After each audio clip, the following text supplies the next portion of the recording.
Hello and welcome to the Real Estate Regroup Show. I am your host, LJ Walker, a real estate investor helping you realize your dreams of owning a home or investing in one.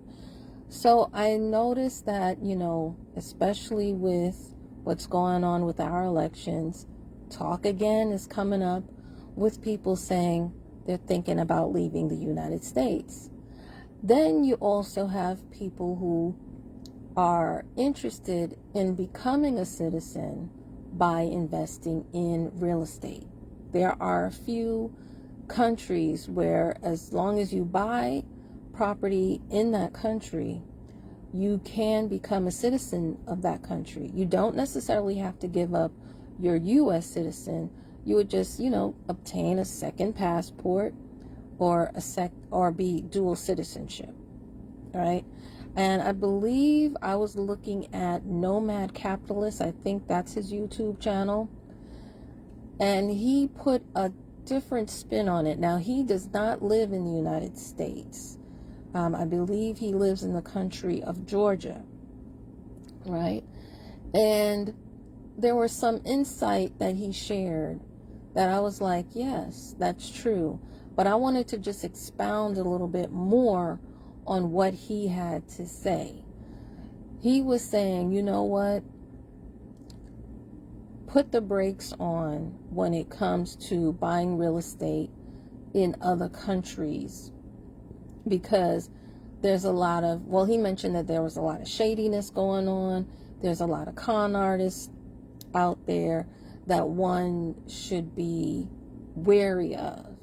And he also mentioned something that I said a while ago, which is you really can't trust real estate developers, especially the ones that are selling the property to you, right? And I also will add in that you got to be careful of some of these realtors as well, because from my understanding, some of the realtors outside of the United States, they're not licensed. They don't have to take tests and to work a certain amount of hours in order to become a licensed realtor. You pretty much can just set up shop in some of these other countries. So that's one important caveat that I wanted to share with you that I think you guys definitely need to be made aware of. Also, when you look at some of these countries, right? Some countries, in order to buy the property, yes, the property is cheap, okay? However, a lot cheaper than most cities or most major cities in the United States. However, those are normally located in places that are not that well known, that are not that well traveled. So let's say you want the place and you want to turn it into an Airbnb. How much traction, how much of a profit are you really going to make if nobody's never heard of the place? Because normally that's what it is. The cheapest places are not the most well known, right? Then on top of all of that, let's face it, like especially when you're talking about the Caribbean, they normally don't have the technology or the infrastructure. Some do, not all, but most of them don't. They don't have what is needed for you to maintain the property. For example, where I'm at, if I want a lock, all I have to do is pretty much walk around the corner and cross the street, and that's it. Others of you who live in other parts of the United States, you just hop in your car and drive. Well, with some countries, it has to be imported from another country.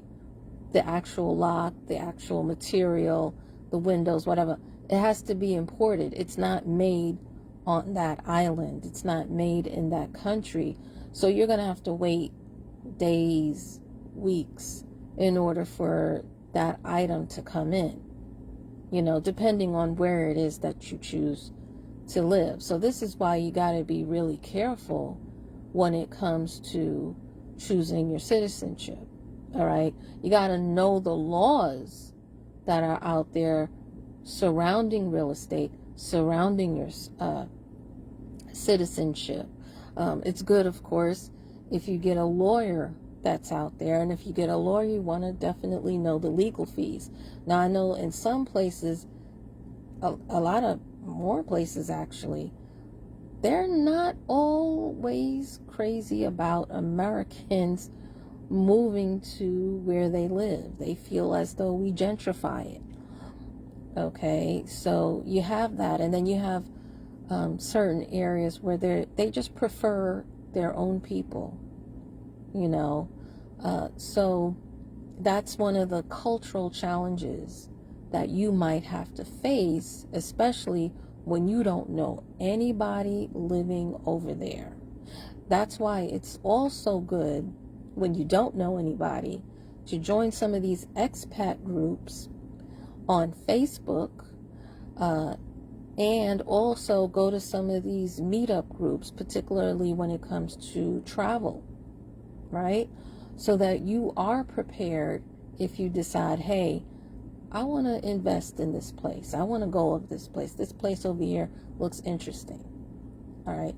And then, of course, I really believe that you should visit the island or country first before you say, oh, it looks nice on social media. Everybody takes these pretty pictures. Okay. Yeah, the house looks nice. The neighborhood looks nice. The island is beautiful. Their politics might be just as corrupt or even worse than what we have going on here in the United States. So definitely go out there and visit and see it. Now, of course, when you visit and see it, you're going in there as a tourist and not necessarily as somebody who's going to be living there. And going in as a tourist as opposed to going as a citizen really is two different things.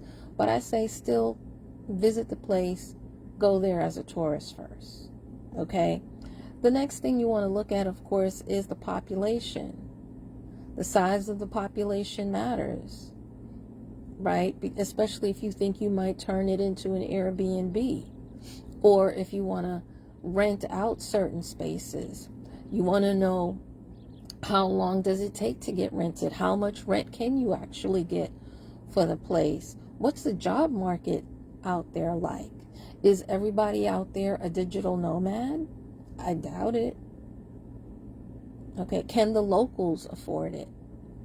You know, even if you're a private investor, don't think, okay, I just throw money and let the other people worry about it.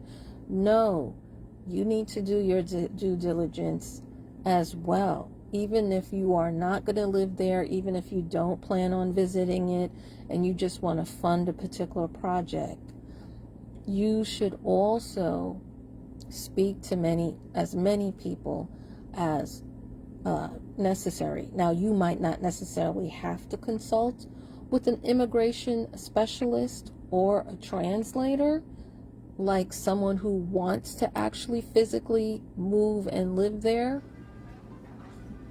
You may not have to go that far, but I definitely think you should consult a lawyer, particularly a lawyer that specializes in real estate in that particular country.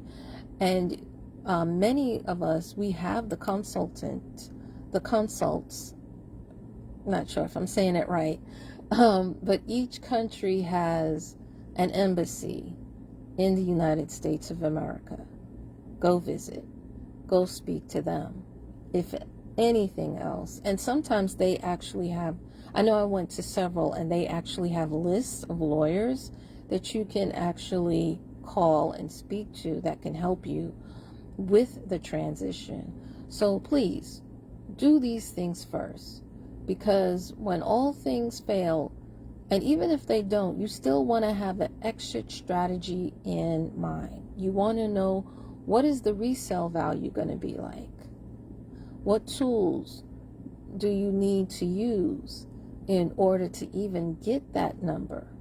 Because I know all of the tools here in America, but I dare say that I really don't know what it is overseas.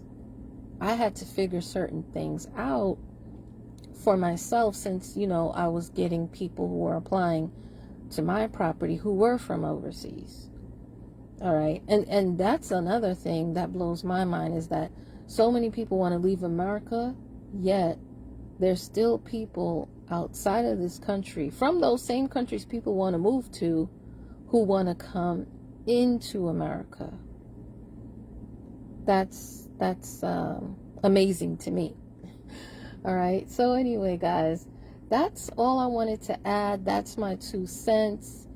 I hope this information will help you make what? Smart financial moves. Feel free to pass this amongst your friends. Remember, each one reach one, teach one. Bye for now. Until next time, have a good night.